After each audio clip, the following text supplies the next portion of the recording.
Coming up on this week's Redcast.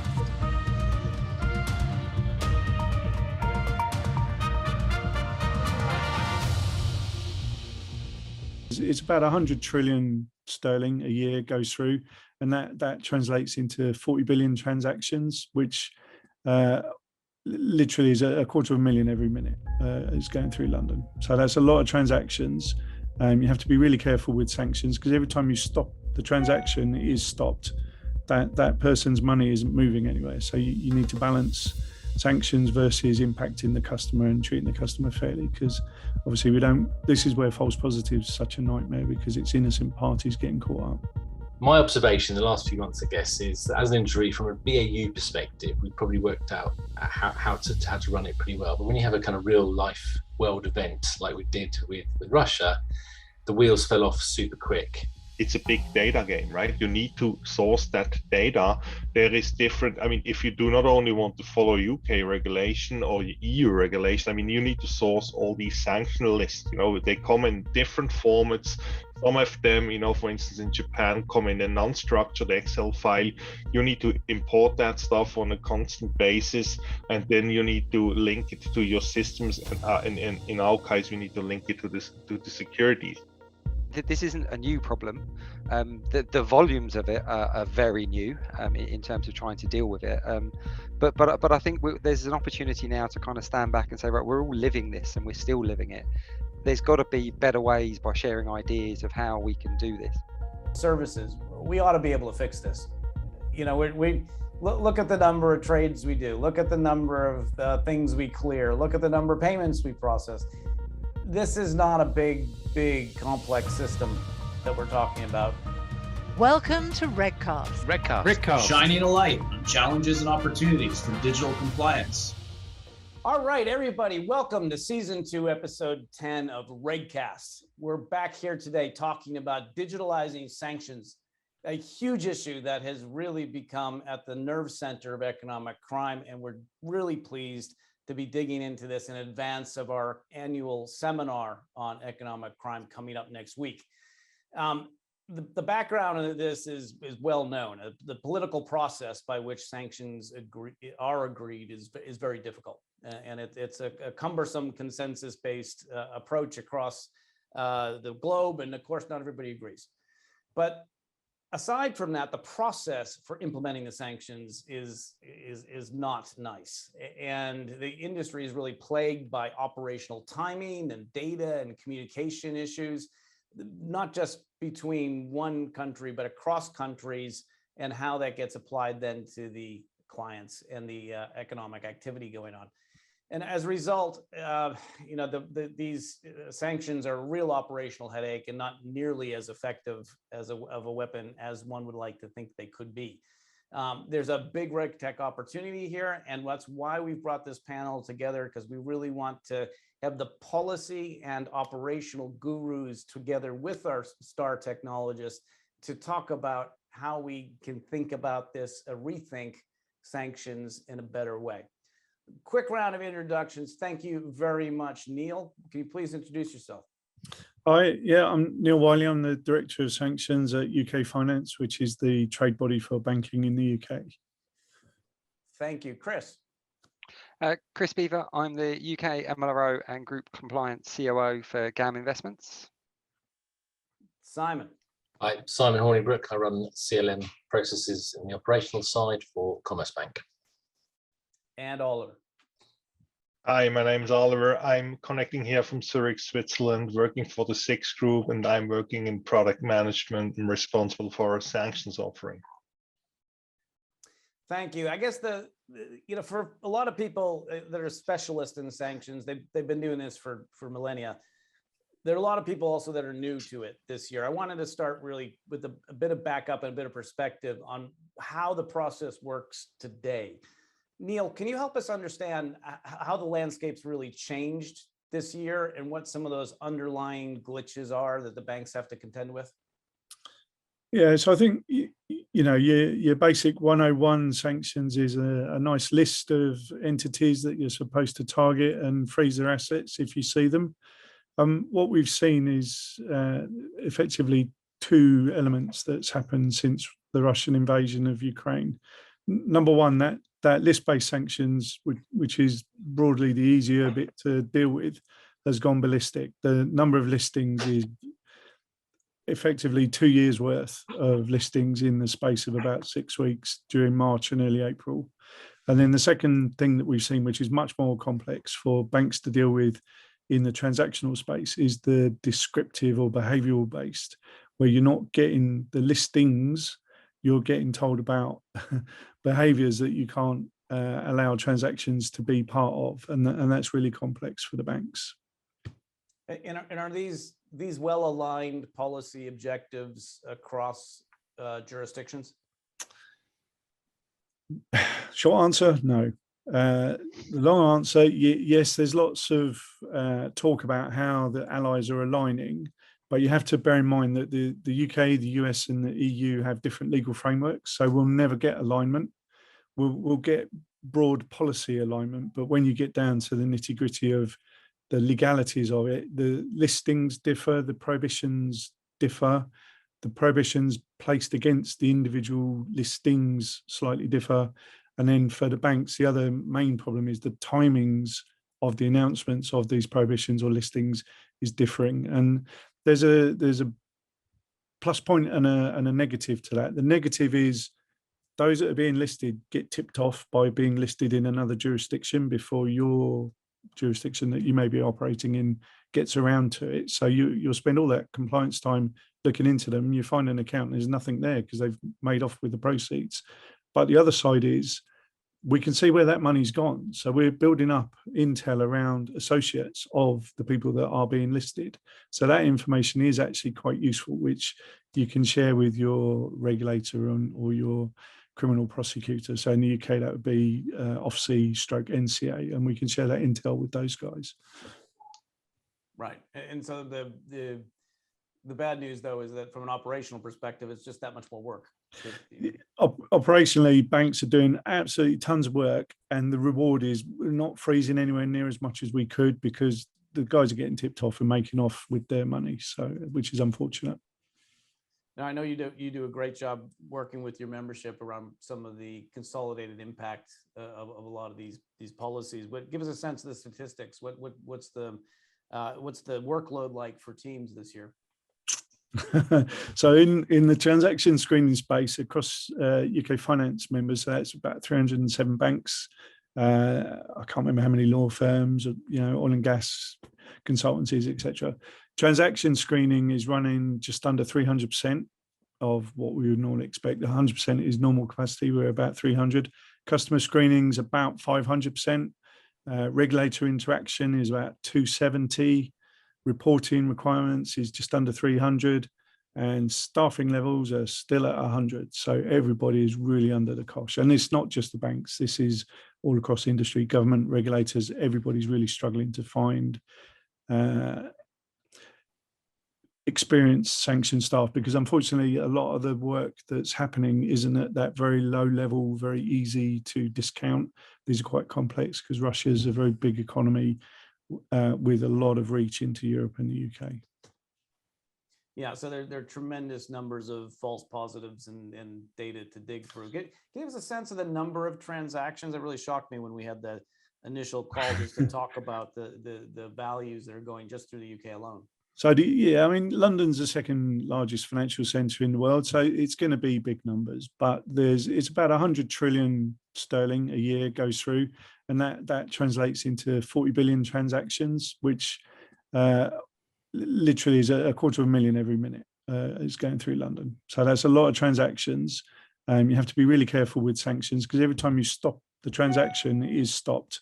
That person's money isn't moving anywhere. So you need to balance sanctions versus impacting the customer and treating the customer fairly, because obviously this is where false positives is such a nightmare because it's innocent parties getting caught up. Yeah, and just a small number, a small tick in the percentage of false positives is an enormous number of transactions. Yeah, it doesn't take much. When it's 250,000 a minute, it doesn't take much of a glitch to start cranking those numbers up. So let's go to Chris on this. Chris, you have a long and storied operational background, but now you also wear a compliance hat. How have you tried to get better information to allow your compliance officers to make better decisions across the organization? I think, as Neil said, it's trying to get through all of the information and kind of get to the pertinent points. So a lot of it, we started off trying to leverage where we're already kind of running checks. So where we're using a screening tool to look at our connected persons and our entities, and seeing can we leverage that information around it. That process is pretty well established. That's a bit more straightforward, but as Neil said, that takes volume of time. The other angle we've been looking at is obviously the investments. So where entities are listed and where they've got connected parties and they have been sanctioned, and it's then trying to map those against the different timelines, the different obligations of if you've got a US person or an EU individual versus what's the threshold. So it's trying to get the information and then be able to piece that together so we can start providing information for our investment managers who then need to potentially divest, or we need to put controls in from an investment controlling perspective. So it's been trying to piece it together, but leverage other bits of information we may have already used, because as Neil said, there's been a lot of information to go through and work out, well, when does this one kick in? What does this mean? Are you below the threshold? And then that's without you start looking at the licensing type questions as well. Just getting the basics in place has been an extraordinary amount of work to start with, because there are so many touch points in these aspects. And I guess the big thing for everybody in the past decade has been to try to get to a common data lake. And if I've got everything in that lake, it's just a matter of fishing for the right parts to put together, right? And is it that kind of infrastructure there ready for you? No. I'd like to think we were close to it, but no. The reality is you've got the connected parties in one place. You may have your client relationships, your investments are in another tool, understandably, because of they're completely separate processes.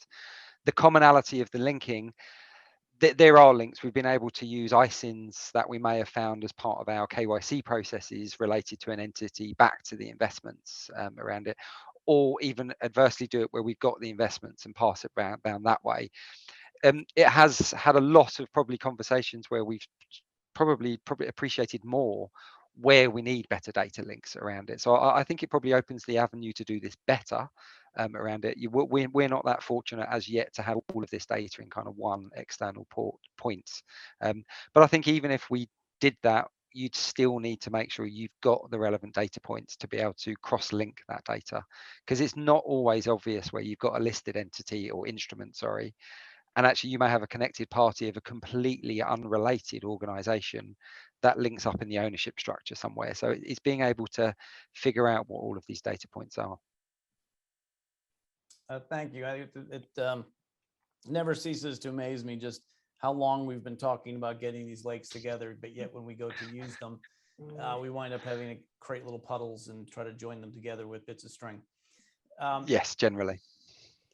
Simon, you're on mute, but if you can come off for a minute, what challenges from your point of view as an owner of a customer lifecycle type of function, do you see this whole sanctions data requirement starting to cause?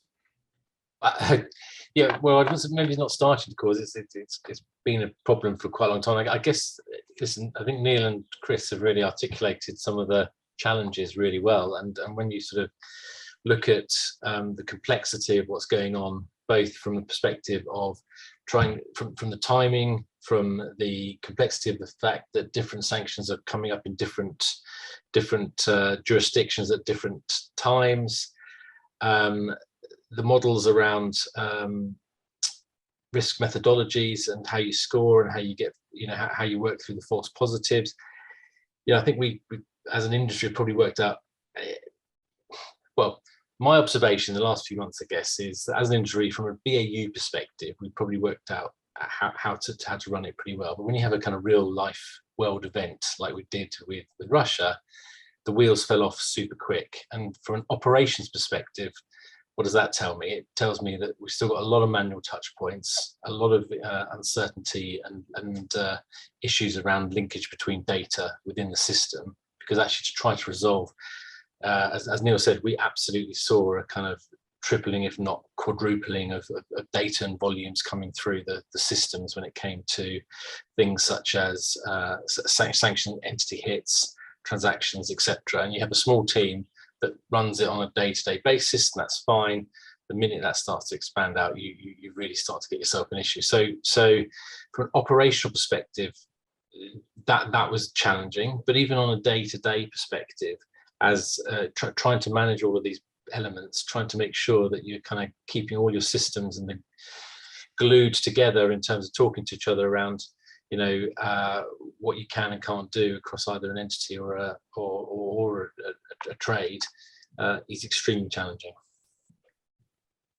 Why do you think that is, Simon? I mean, I take your point that the wheels have fallen off relatively quickly. Is that just that we didn't have a robust enough system that we tested and thought about contingency planning and scenarios and that kind of thing? No, I mean, I think when I said it was they fell off, I think we've all managed to kind of claw back and we've come to a new norm, I guess, in terms of BAU. But I think from an operations perspective, when you look at a process and suddenly, an event happens and it suddenly creates big spikes in your process, some of those spikes you can generally cope with because they're relatively well automated, they need less hand-holding, less touching. I think at the moment with the sanction side of things, that's not quite true. And I think because of I think really the complexity of the different levels of information you're getting and the different nuances to it, it makes it hard to do. But I think for me, the key there is that, we've got to start to think about how do we normalize some of that data, not just across one entity, but globally, so that we can actually start to look at this as more of a kind of global problem. Because I think if we try to sort of solve this at single jurisdictional level, we'll never get that solved. Because I think, as Neil said as well before, whilst it's very easy for me to say that and to actually execute on that in terms of the fact that there are all these multiple legal frameworks, etc. We've got to start to think about this as in a more global manner if we really genuinely want to try to stop people getting away with the money. And Simon, do you think if there was a better environment in terms of visibility of the data points that all of the organisations, whether it's a bank and an investment manager, whatever it is, if there was kind of some sort of way of getting that information to us all centrally, do you think that would help? Yeah, that was going to be my big idea at the end. My apologies. Yeah, that's my big idea, by the way. Excellent. Well done, Chris. Nice grab as the ball's in flight. Completely unintentional. My apologies. Well, Oliver, let's get you involved here because this must sound like really good news from your perspective. But yet, I know this isn't a very straightforward sell into any one firm. But what are some of the gotchas along the way in terms of getting to this master common data set everybody needs? Yeah, I think, this is actually where we kick in, right? I mean, so we as a data vendor, we have the experience since 90 years, just to aggregate, normalize the data and also source that data. And I mean, we started also small. We started in 2014, right? I mean, so, we're also catering to a very specific niche. So everything that is, investment related that goes into financial product is what we were doing. So obviously we had the first regulation out there that investments into new debt were prohibited with Putin's invasion into Crimea, right? So then it was for us very easy. Just looked up a couple of companies there. I think it was 5 or 6 that were named at the time. And then we were pushing out the data because we already had these financial instruments in our systems. And what we then ever since we've done, then we said we need a global approach to this, right? We wanted to have something where this data, I mean, many clients have been talking to us that it needs to be comparable between the regulators, right? So what our approach was, we somehow developed like a matrix that would allow you to normalize the data across regulators. I mean, this was then the first approach, right? I mean, pretty much a no-brainer. But then the other thing that is somehow critical for our clients is also, I mean, it's a big data game, right? You need to source that data. There is different, I mean, if you do not only want to follow UK regulation or EU regulation, I mean, you need to source all these sanction lists. They come in different formats. Some of them, for instance, in Japan, come in a non-structured Excel file. You need to import that stuff on a constant basis, and then you need to link it to your systems. And in our case, we need to link it to the securities. And also, what we have seen is whenever there is a oligarch being sanctioned, and you need also to resolve this 50% ownership or control problem. So there we see that often these oligarchs are linked into thousands of companies. And whenever somebody gets sanctions, and the sanction is effective immediately, so you somehow need to have that data before these person gets sanctions in order, if you want to start doing all that research over the weekend, you're almost lost, right? And getting all that stuff in-house, probably into a bank that does not really have experience in managing such big data sets, I think there is something where data vendors can come in and help you with normalizing these data sets. And I think Oliver's touched on a really important point there. The control aspect that he mentioned is unique to the UK and EU. And if you look at the legislation, it's little more than an opinion. But when you add that into the strict liability that came into the UK legislation on Wednesday, it's really problematic, very problematic. And then if you add in the fact that in the Russia SI, there are entities listed in there that don't appear on the UK sanctions list. If you're not aware of this stuff, you can fall foul of strict liability really, really quickly. And not to put too fine a point on it, Neil, but up until the 15th of June, you could basically say ignorance was an excuse. No, you needed, Treasury had to prove that you had knowledge or should have had suspicion that you were breaching, but I'm not sure ignorance would fly, but that you were trying at least. Okay, so you're trying, but you you was didn't what you really. had to prove. That was the previous standard. What exactly is the standard now? Well, what we're hoping is that they'll make an amendment to the legislation to bring it in line with the Bribery Act or money laundering regs, and in the same way that OFAC do actually for their strict liability, in that they give you credit if if the regulator deems that your systems, controls, process, procedures, training is effective, but you've still allowed a company deep down in a corporate structure where someone's trying to hide what they're doing, has managed to get a transaction through, they would give you credit for that, and possibly you would escape a fine. But at the moment in the UK, we don't have that written. It's kind of the spirit that obviously are telling us is what they're looking for, but without it being written in the legislation, everyone's super nervous. Yeah. So not only do we have a senior management regime obligation in the UK, we now have an additional opportunity to get fined. And the strict liability also brings in a change to the Policing and Crime Act for officers of the corporate to be held responsible as well. So in addition to the senior managers regime. Yeah. Great. More opportunities for orange jumpsuits. So look, we're looking forward to our discussion next week. This is going to go out right before then. I'd be interested if we could go around the horn and get your understanding about what you're most looking forward to about RegTech and how it can be helping, and that which is part of really the whole theme of our event next week. Neil, let's start with you. What from a policy perspective, what are you most looking forward to hearing? So I think Chris and Simon both touched on it, and then obviously it's fairly and squarely in Oliver's court. Is data is really important, and we have to do what we can do to make it as clean and clear as it can be, so that it gives us a fighting chance. But I will point out the number of amendments that we get from the regulators to the lists where they've made a mistake in the list doesn't give confidence that even the regulators are getting this right in the first place. So we know it's a bit of a moving feast wherever you are, whether you're in a bank, an insurance company, oil and gas, the regulator. Data's never clean as we would like. And when you're moving at such a pace, it's a nightmare because it's wrong. It comes out, it gets amended, but that includes other new entries, some of which will probably be wrong, that will get amended again in the future. And you're trying to work with this on a day-to-day basis. And the volume that we're getting with Russia doesn't give us the luxury of sitting back and thinking about what has just happened. People haven't got time to think. They're having to act because they're running at 500% of their capacity. And we need technology to help us mitigate false positives, help us reapply decisions that we've already made where it's slightly more complex and nothing's really changed.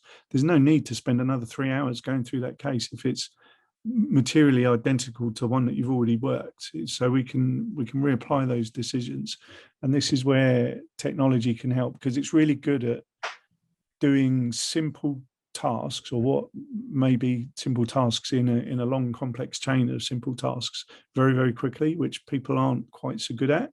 People are much better at the concept part, and we need that good balance between tech taking away the volume, leaving the really complicated bits for people who've got experience, because they can probably make a more appropriate decision and get that balance right. But at the moment, I think the balance is wrong. The tech is crippled by poor data.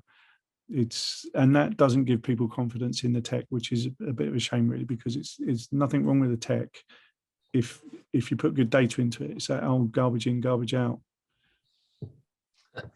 Thank you. The old Gijo. Chris, what are you most looking forward to from a compliance perspective? I think probably just hearing people's different views and opinions of how people have tried to navigate the problem, because I think is what we'd all admit, this isn't a new problem. The volumes of it are very new in terms of trying to deal with it. But I think there's an opportunity now to kind of stand back and say, right, we're all living this and we're still living it. There's got to be better ways by sharing ideas of how we can do this. So I think that's probably the key bit I want to understand, because there is a large overhead through doing, as Neil said, lots of simple tasks in maybe a complex way. But actually, if you can get the decisions right and get the data points right, it makes everybody's life easier. But there's got to be many ways of doing it. So I think getting people's different views of how we can address this challenge, I think, is a bit I'm looking forward to. Fantastic. Simon, do you have any other ideas, or did Chris steal yours? I mean, unfortunately, no one. No, I mean, I think I'm very similar in that I think, I think positively, if to finish off really from my side, I think, awareness and recognition that there are current issues across the space is obviously key. And I think, importantly, I think both Chris and Neil have said it, we've seen an acute event that's really sort of shown the system to be probably more deficient than maybe we thought at the time from an operational perspective. And I think, again, there probably, there is technology out there that we could start to look at and start to sort of apply to this problem. I think, around the entity resolution software that's going to be key to bringing kind of all your internal data elements and your external data elements together. But I completely agree with Neil. Commitment agreement to get the data and the source of as accurate as possible up front is going to be key to all of us globally to really endeavour to get this stuff fixed in a quicker way as possible. And I think, I mean, this can be solved, and it may be that now that it's become more of an acute issue because of the last few months, there'll be more of a sort of impetus to do that. Thank you. Oliver, over to you for final thought about what you're looking forward to hearing next week. Yeah, I'm certainly also interested in learning and in having views, how other firms or how are using RegTech, and especially, just for for us in the production of all this, in the sourcing of all these data. So we also use advanced AI technology. We have softwares that help us to identify control versus ownership, etc., etc. But what we have seen now also since these volumes were so big, right? I mean, it was also a challenge for us just to be able to deal with these volumes. But then in consequence, the output files are also have been growing. And we have heard from many clients. Now there is the other challenge, before somehow these files could be reconciled manually and stuff could be blocked manually. So there is still some steps also with software vendors that some of the integration into the banking system that can be automated. So we're following a partner strategy. There are softwares out there. And I think this is the big shift in compliance now. Really, with these volumes, I think everybody is clear that we need to switch from manual processes to automated processes, leveraging new technology. Yeah, thank you guys. I think that's an excellent note to end on. And I hear all of your points, and I can't help but think, this is financial services. We ought to be able to fix this. We look at the number of trades we do. Look at the number of things we clear. Look at the number of payments we process. This is not a big, complex system that we're talking about. It's not been thought of it as such. And one idea might help that we sort of touched on in our research was coming up with a policy simulator.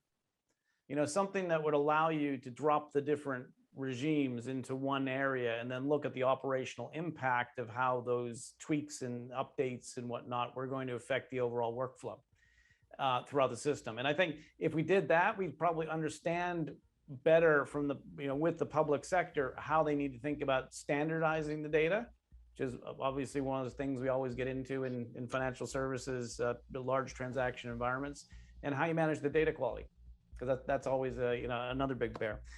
So ultimately, this is a great opportunity. Is there enough impetus to fix it now? I don't know, and that's what I'm really looking forward to today, hearing from all you guys. And let's look forward to getting on stage next week. Thanks all very much for joining, and you can always follow up on any of the RegCasts by going back to the website at jwg-it.eu and follow us on the Spotify and like us and tell us what else you'd like to hear about, because we're always looking for great new topics. Thank you all very much. I look forward to speaking to you again soon. You can download the podcast via Spotify, Apple, and Google. But also, I'd encourage people to come to the JWG website, which, as hopefully you will know, is jwg-it.eu. Go to the Intelligence Hub and create your bespoke library. This is RegCast. Shining a light on challenges and opportunities for digital compliance.